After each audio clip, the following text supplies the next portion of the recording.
Do you ever feel just anxious about life or like how things are going or where you're going to be or how you're going to get to where you're going to go or what's going to happen? Da, da, da, da. I mean, I totally understand. I feel like, I could go into those tangents sometimes within my own head and keep thinking about this, that, whatever. But today, I want to give you some tools so that you can stop overthinking things, stop living in regret, stop living in the past, and just trust in the timing of your life. So here we go.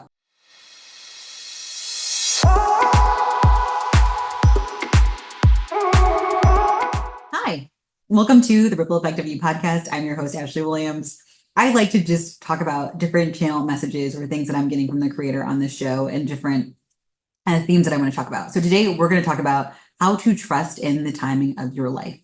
Now, I know we could all go through moments in our life when we're wondering if we're on the right path or what we should be doing or we're doing things the right way. And I think there comes a moment in time when one has to just stop thinking, stop fretting, stop getting nervous or whatever else, and just to really sit with yourself and look back. See, the thing is, when you look back at things, you'll understand how sometimes when in the past you may have wondered how things were going to align or how things were going to happen, and things just didn't to work out. And so in trusting the time of your life, it's about letting go of the wheel and letting, I'm not trying to impose my beliefs, but we're going to say this, but letting God take the wheel, okay?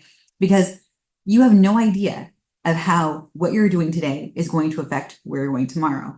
And you have no idea how one person that you might meet today is going to affect you in your path tomorrow. You have no idea. The only thing that you do know for sure is that you are in like the control of your actions and how you navigate things, and knowing that you can trust and listen to your intuition. When you trust and let your intuition be the guide, that is your direct connection to God. Okay.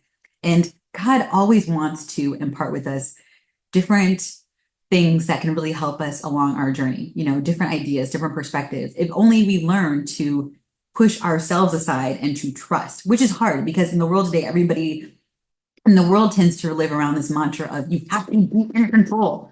But there is only so much that we can control. I mean, God forbid, you can't control what happens to you when you drive in the car. You can't control what happens to you at work or, in your work environment. You can't control, when you're going to meet the love of your life. I mean, these are things that we can't control. We cannot control. The only thing that we can do is to operate and trust, knowing that we are divinely held, we are divinely protected, that if we know and have a vision for our life and we believe that this vision aligns with the vision that God gave, that because God has given us, then we have to just keep walking towards that vision. And as we walk towards that vision, that is going to lead us to where we're supposed to be. And I can say this personally because I mean, there have been so many things in my own life where I've wondered like, what is going on? Or like, whatever ever going to happen, especially when I was like a journalist, for example. And I remember I really wanted to go into reporting like so bad. Like I was just so bad on being a correspondent for network news. It was what I really wanted to do.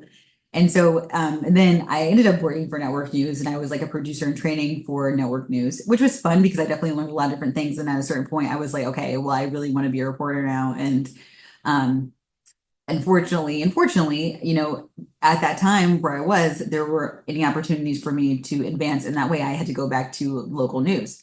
So I did. I ended up having to look for opportunities in local news, and I ended up getting a job in Baltimore. And then the rest is history because eventually I did become a reporter. I did become a host for a show with USA Today, and I did go on my way of doing what I really wanted to do. And then I realized once I got into that role, I was like, you know what, I really want to become an entrepreneur. Like that's what I really wanted to do. And then I took that path.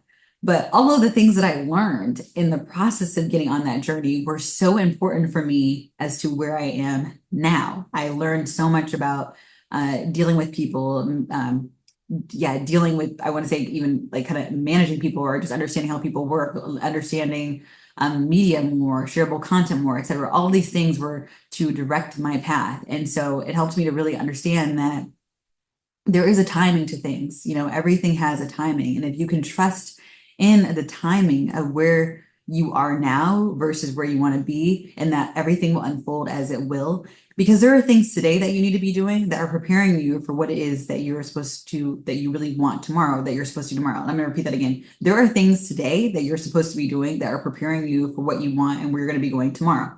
So get into mode with that. Focus on today. What are you doing today that is setting you up for where you want to be tomorrow? if you're not doing the things that you need to do today to prepare you for the vision or whatever it is that you want to do tomorrow, then yeah, it's going to be hard for you to trust in the timing of your life because you're constantly going to be wondering, well, like, when is it going to happen? And instead of knowing that, well, if you're showing up, you're doing what you're supposed to do, you're always, doing the best that you can where you are, then eventually things are going to happen. And again, from what I've learned in my life, as I said in a previous episode, I either got exactly what I've been dreaming for and asked for, or I get something even better than what I could have imagined. So I just highly recommend that you just stay focused. You know that things are going to manifest and align for you and that things are working out. Because again, if you look back over your life, I'm sure there are some things that you can look back on where you're like, wow, that really did work out. Or like, I got that thing that really did work out. Yeah, because things always work out and things always have a divine timing to them. We are not just here and like floating around la da. No, I really don't believe that. And I hope you don't either, because that would be kind of petrifying. No, there is a timing to everything, and God has a plan for your life. It's just a matter of will you trust in that plan and will you believe in it and will you do what you're supposed to do with where you are now? Will you operate in excellence where you are now? Will you touch the lives of the people of where you are now in order to get you to where you're supposed to be? All of these things evolve into the path of where you're going. So just be excited about your life, be hopeful, be optimistic. I'm excited for you and all this to come because I know that God has such a great plan for your life and He always is leading you. You just have to trust in that and surrender and just to know you are going to be okay. So thanks so much for tuning in on this edition of the Ripple Effect of You podcast. I hope this was helpful for you, this channel message, and I look forward to talking to you again soon. Take care.